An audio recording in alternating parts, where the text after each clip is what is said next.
artistry, etc.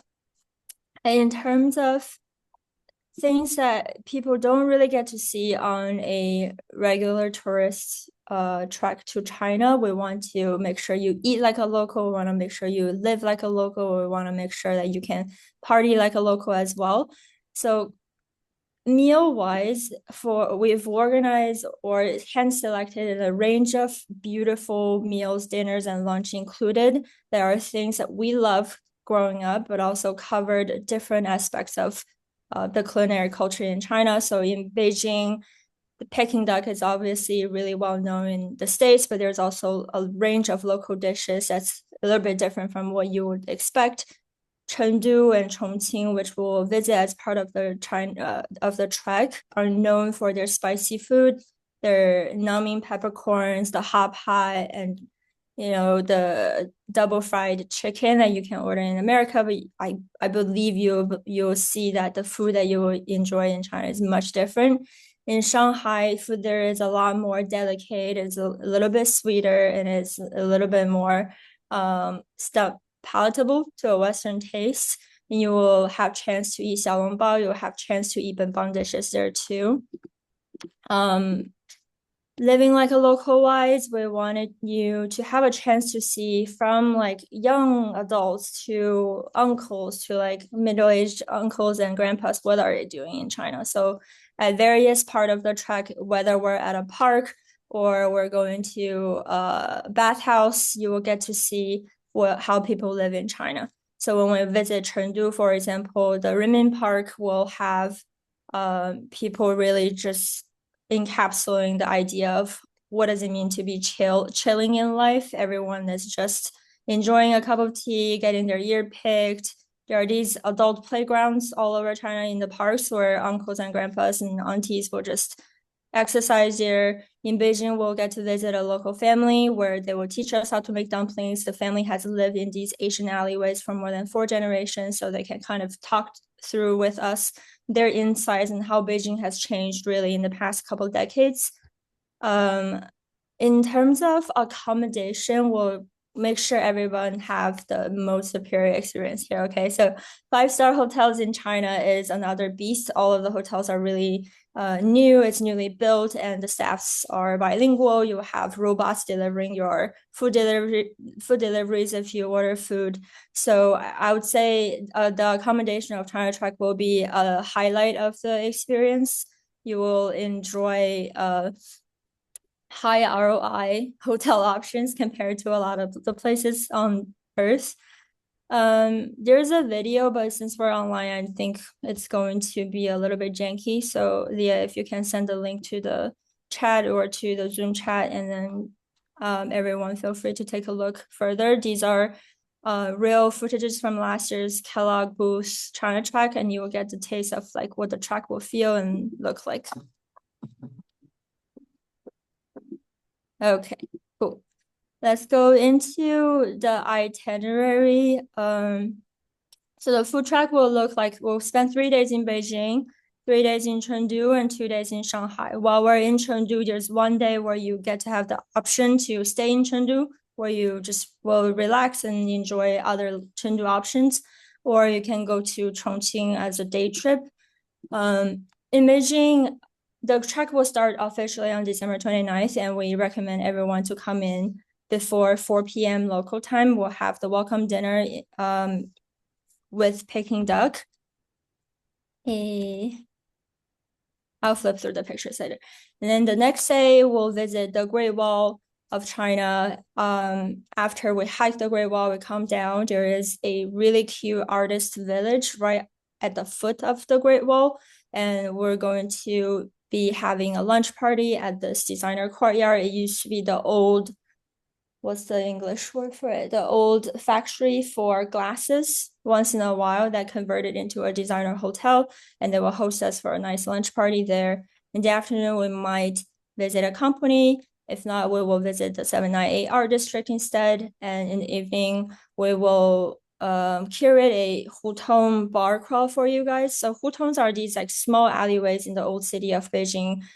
We kept a lot of that within the closest circle around Forbidden City. And it used to be, you know, local old Beijingers living there. Nowadays, a lot of young people, expats, artists all dwell in that area. And there are small bars that are so cozy but so unique, and each bar owner are they're eccentric in their own ways. And these are places Leah and I and our team used to go to like 3 times a week, and we really wanted to show you guys. This will be a walking bar crawl tour. And on the third day, we'll start the day visiting Tianmen and Forbidden City, where the old emperors and queens and kings, they used to live there and enjoy their lavish life there. Coming out of Forbidden City, we'll go to the Gulou area, which is Gulou, it means drum tower in China. And in the afternoon / for the dinner, we'll go visit the Hutong family. At night, we may host a alumni panel, and the next day we'll fly to Chengdu. So here's some cute pictures from last year, the Great Wall, the lunch party. If the weather is good and everyone is not scared of the cold in the winter, they have a really nice courtyard there as well that we can jump around and enjoy our time there. Hutong Bar Crawl, this bar is one of my personal favorite and operated by one of our friends. And it is in a ancient Buddhist temple that later turned into an art space. And Tiananmen Square, Forbidden City, the Hutong auntie who's so nice. I will teach you how to fold the skin really perfectly. Peking duck. I think it goes without saying how delicious it is. It just looks amazing. So let's go to Chongqing and Chengdu. Chongqing and Chengdu is like in the southwestern corridor of China. And it is known for having spicy girls and having spicy food, and also known as the home of giant pandas. So when we land in Chengdu, what we really want everyone to see out of this itinerary is really like the mindset of a local Chengdu person. It's not like Beijing, it's not like Shanghai, where everyone's working really hard and hustling. Over here, people just don't care. They want to enjoy life. They want to live a really, really chill life. We go to Renmin Park, we'll see dating corners where Chinese parents essentially advertise their kids to find them their future husbands and wives. Year picking, it sounds daunting, but a lot of people love it actually. So it's usually every time we take students to Renmin Park, the massage or like the year picking master, they're like, oh my God, best time for business because so many people are lining up for this. For dinner, we'll eat hot pot. And hot pot, it is, I do want to make a disclaimer here. We'll make sure if you have dietary restriction to arrange the proper meal for you, not only for hot pot, but for every meal along this trip. But at hot pot, we will eat spicy food. If you're adventurous, you can sit at the adventurous table. If you don't want spicy at all, we can figure something out for you too. We'll have a Sichuan opera master performing while we're eating. They'll probably come to your table and scare you with their mask changing. At night, we'll get to see the crazy Chengdu nightlife. Chengdu, I guess the other part that's known about Chengdu is like the hip hop, the birthplace of Chinese hip hop as well. So the nightlife here is crazy. It is also the gay center of China. So LGBTQ culture here is amazing. So for nightlife, we can either go to a drag queen showroom, or we can go to a underground music or a techno place, or we can go to a classic Chinese club just to see how it's different. There's a range of options for Chengdu nightlife. I hope everyone don't party too hard this night because the next morning we need to wake up quite early to see the giant pandas. They're very lazy during the day, so usually we only catch them being active and eating and running around in the morning. So we recommend everyone to leave early here. For lunch, we'll take everyone to this also quite hidden little local gem. It's a Michelin select restaurant, but it really just looks like a hole in the wall kind of restaurant. But a lot of people that we take there think it's like one of their best meal on this entire trip. So get ready. In the afternoon, you'll have some free time. We'll give you guys some options. At night, we'll go to this traditional royal banquet. This one is quite unique because you get to change or choose your a traditional costume that you want to wear while dining. It's a set menu dinner where you are seated and served by NPCs that are dressed like old time help, and you essentially get service like the old queen and king. You will watch a really nice performance while eating. Again, at night, we'll do something fun. On day 6, this is an interesting day because we wanted to cater to everyone's interest here. You have the options to go to Chongqing, or you have the options to stay in Chengdu and hike. The Chongqing is a relatively new addition to China Track in general. It is relatively TikTok famous these days for their crazy mountain cityscape. So the city is built on these crazy mountains, and all the roads and buildings are built in a way that you just wouldn't imagine. Sometimes you're walking on the street, you think I'm on ground floor, and then you go check the elevator, there's actually 22 floors down. And it is relatively more of a maximizer move to go to Chongqing because this will require you to take a high-speed train in the morning and coming back at night. That will probably take 1.5 hours to 2 hours each way. The train itself is quite short, it's an hour, but there's time that needed for the group to, check in and get ready and coming out of the station. So you'll come back to Chengdu pretty late. But it's really fun. People love Chongqing. The other options for people that wanted to be more chill or wanted to see something different, we don't really have a lot of chance because we're visiting mostly big cities in China to see the nature part of China.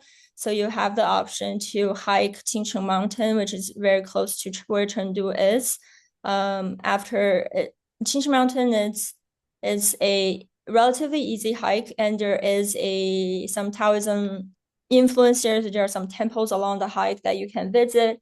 After coming down the mountain, there is a really cute tea garden or tea farm. It's quite big, actually. I say it's little, where you can either experience tea picking, but in the winter it's a little bit harder. But you can also drink the tea that we asked the owners to save for us from the beginning of the year that are really fresh. Yep, and that is a wrap on Chongqing and Chengdu. Here's some pictures. The main park you can see these uncles and aunties. They're there every day. They're just there drinking tea and enjoying a show, hanging out. Hot pot, super delish. Pandas, so cute. This is the banquet. It's kind of funny when everyone dressed up in the traditional attire. Chongqing, yeah, this is the kind of landscape that I'm talking about. There are just trains going through residential buildings. It's quite normal for Chongqing to have something like that. Street food and Hongya Cave. Qingcheng Mountain Hike. Okay. Now we're in Shanghai. Shanghai will probably make you feel the most at home throughout this trip. It is the most international and cosmopolitan city in China. A lot of people like taxi drivers or massage persons, they all speak English. And the architecture there is quite European as well. We'll have a day and a half in Shanghai. We may visit a company fresh out of the airplane. If not, we'll probably take a walk along the Bund. Small group dinner. Nightlife in Shanghai also encapsulates something different compared to Beijing and Chengdu, I'll say. Like Beijing is very much, like what are the local culture underneath this crazy historical and political backdrop of Beijing. Chengdu is more wild. Chengdu is more diverse, and Shanghai, I would say, represents like the luxury, represents the delicacy, represents like prestige. So in Shanghai, we'll want to cater a bar crawl that is focusing on the top 50 Asia bars that Shanghai ever has. So these bars are ranked as top 50 Asia bars, and they're crazy hard to get in. So once we are there, we want you guys to have a chance to experience that. The next day in the morning, we have the option to either go to Shanghai Tower or to have a local breakfast tour. In the afternoon, we'll have some walking tours across the old French concession area. Used to be the French concession area, but now turned into shopping and street art and really cute, just like boutique shops and food. And at night, we'll have a farewell dinner, most likely on a river cruise in in Shanghai, we'll get probably a private deck going and we'll invite a DJ onto the boat and everyone can has a nice wrap onto this trip. Some pictures. Shanghai Tower is one of the tallest building in Asia. French concession, garden, farewell. Cool. We do have the tickets ready. The tickets will be starting at 21.80 as early bird, and it goes up a bit by regular bird and late bird. We only have 10 spots for early bird, so feel free to grab them before they're gone. And before I hand it over to Q&A, I just wanted to quickly touch on Chinese visa and how to enter China these days. It's really simplified and really easy right now. So there's three options. If your country has a visa-free or visa-exempt policy with China, then you can enter visa-exempt. If your country qualifies for the 10-day visa-free transit policy, then you can book your flight in a way where it will be considered a third country transit while it's your time in China. And you wouldn't need to apply for a visa for those two options. For the third option, if everything else didn't work, you can apply for a tourist visa. We have a consulate in DC, and it's a super simplified process. You just apply online, you upload all of your supporting documents. Once you pass the online preliminary review, drop off your passport, pick it up. The whole thing should take no more than 5 to 7 days.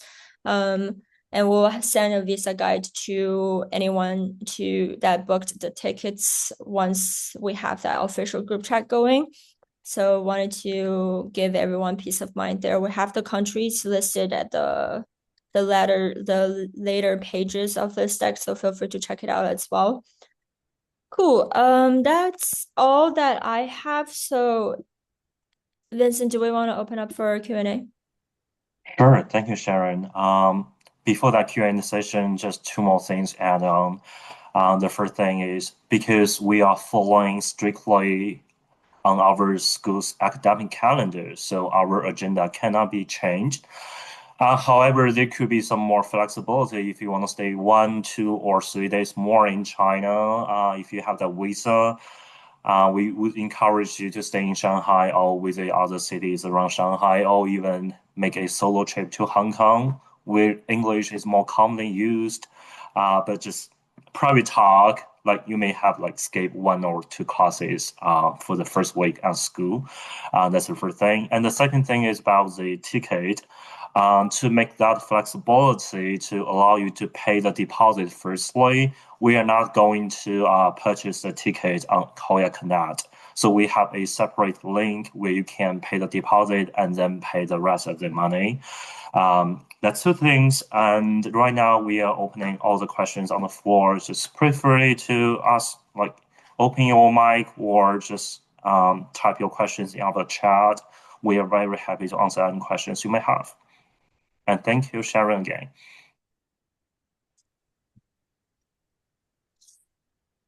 Cool. I have a quick question for you guys. I really appreciate the very descriptive pitch on what we're going to be doing there.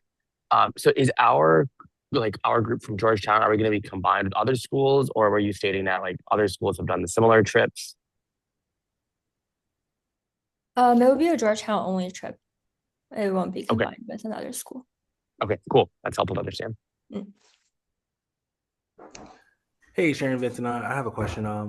For the Georgetown only, like, can I bring my wife, or Yeah. is it only for? Okay, so that is cool. And what would you expect, or what would you estimate to budget? To take part in all the different bars and the eating and going out. What would you recommend for budgeting for those experiences?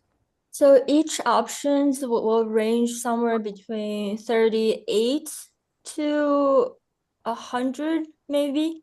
Depends on the activity.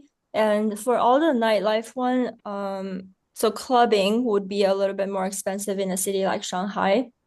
But if you are just going to a bar in Beijing, it will be relatively cheaper.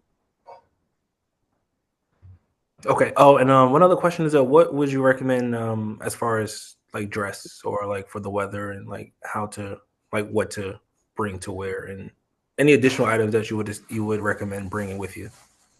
There's a bunch. and we'll send the whole list to the people that booked. But December in Beijing is a bit cold, so bring a down jacket, dress warm Okay.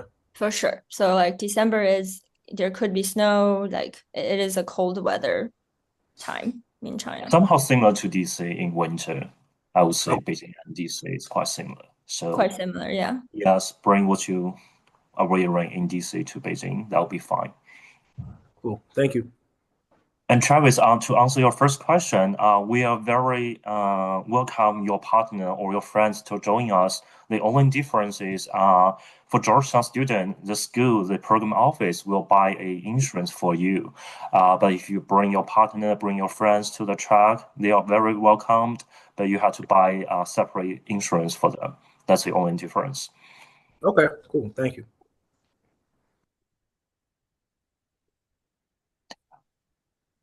We have some questions in our chat. What's the visa requirement for US citizens? So US citizens is not visa exempt, but US citizens qualify for the 240-hour transit rule. So to break down the transit rule a little bit further is essentially if you fly into China from country A and you fly out of China to country B, country or region, so Taiwan, Hong Kong, all of that, Macau all counts as different country/region, and then it will work for the 240-hour transit visa. And connecting flights count. So let's say if you fly from DC, connecting through Seoul into Beijing, and you exit from Shanghai directly back to DC, or you fly Shanghai, Hong Kong back to DC, then that work as well. So the key is just like your most immediate stops in and out of China is 2 different country or region, then it works. Yeah. We have a If you question still from want the to apply for the L visa, which will allow you to stay longer, it's quite easy and straightforward right now. So don't worry about visa at all. So I was thinking of going and visiting like Hong Kong and like Taiwan like before meeting the trip in like Beijing. And so that would be the 240 visa-free transit policy. Okay. Yes. So if you have, I think the timing thing is also important. So if you stay in total in mainland China for 240 hours and you fly in from Hong Kong to Beijing and you exit Shanghai to like DC directly or back home or some other Asian countries, that's fine. Just you can't go back to Hong Kong and then fly out from Hong Kong. So that would disqualify as the transit visa. Does that answer your question, Kat? Yes, it does. Thank you. Cool. Liam? Leah. So, just wanted to confirm related to the pricing. So that's the price for like the hotels and all the sort of like strictly booked stuff, and then we would just buy our own flight on top of that. Yeah. So everything that you see as red is included in the package on this itinerary, and everything that is international flights, visa expenses, those you will need to pay out of pocket yourself. Sounds good. And if I already have a valid tourist visa, there's no reason or any tomfoolery for why it wouldn't work for this trip. You already have like the 10-year multi-entrance visa to Yeah. China? Yeah, it will work. Sweet. Max? Yeah, thanks guys for doing this. Maybe this is more for Vincent, but where can we find out more about the insurance that you mentioned and like what's covered and everything for Georgetown students? I will update that information on Hoya Connect and send everyone who booked the tickets. Just an insurance. I think that covers everything for international travel because we are buying the same insurance for our GBE. So I think it works perfectly. But with North China, we do provide additional insurance. If you want to cover more, we can introduce that insurance to you as well. Okay, thank you.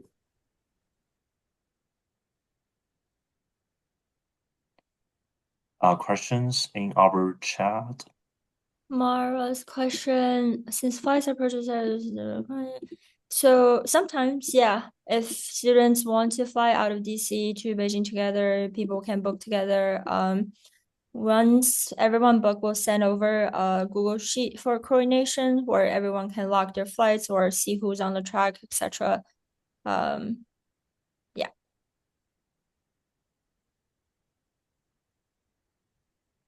From the airport, you will just take a taxi to the hotel. It's really straightforward.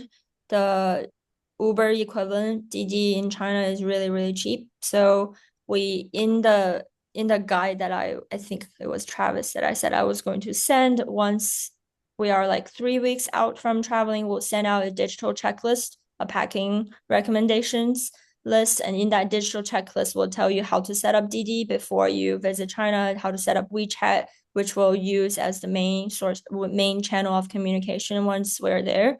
And then you will just get a cab from the airport. It will only cost you $10 from PEK Airport in Beijing to downtown Beijing Or from the less. hotel. Yes, or less, or even more less. $10. I would say 8 to 10. Yeah. Mm.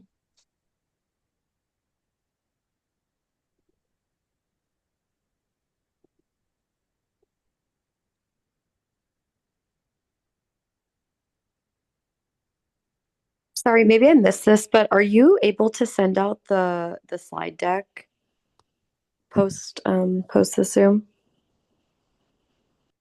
Yeah, we can send it again in the interest group, or Vincent, if you have any other way to send it to the peeps on the info session. Sure. I will include everything in our interest group again. Yep. Thank you.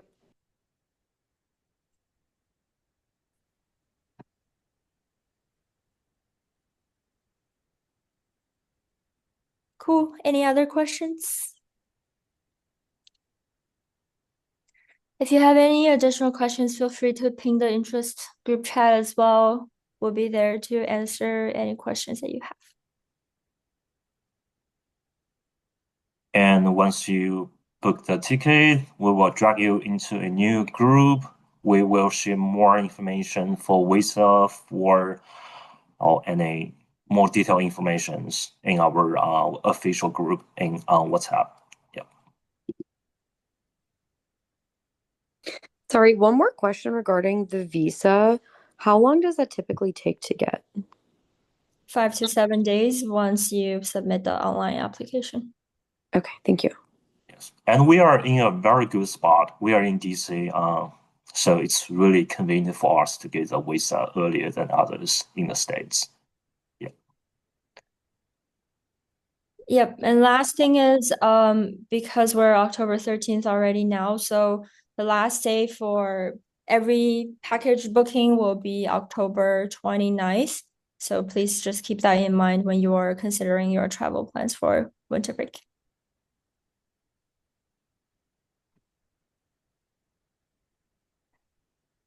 And one more hint for the runway tickets between US and China, especially between DC and Beijing. Usually during that winter break time, it's ranging from $1,000 to $1,500.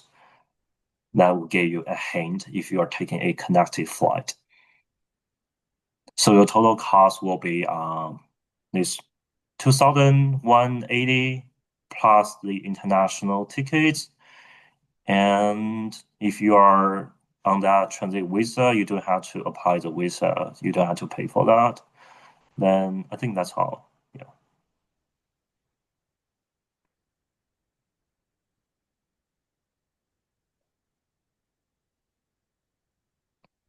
Questions, concerns, or some more things you want to know in China, in Beijing, life. It's a school officially approved iTrack. Usually, we are not allowed to brand too much on the nightlife, bars, clubs. But separately speaking, we can definitely go to those bars and enjoy more trendy and fashionable nightlife in China. Whether in Beijing, Shanghai, or Chongqing, Chengdu, we always have that options for you.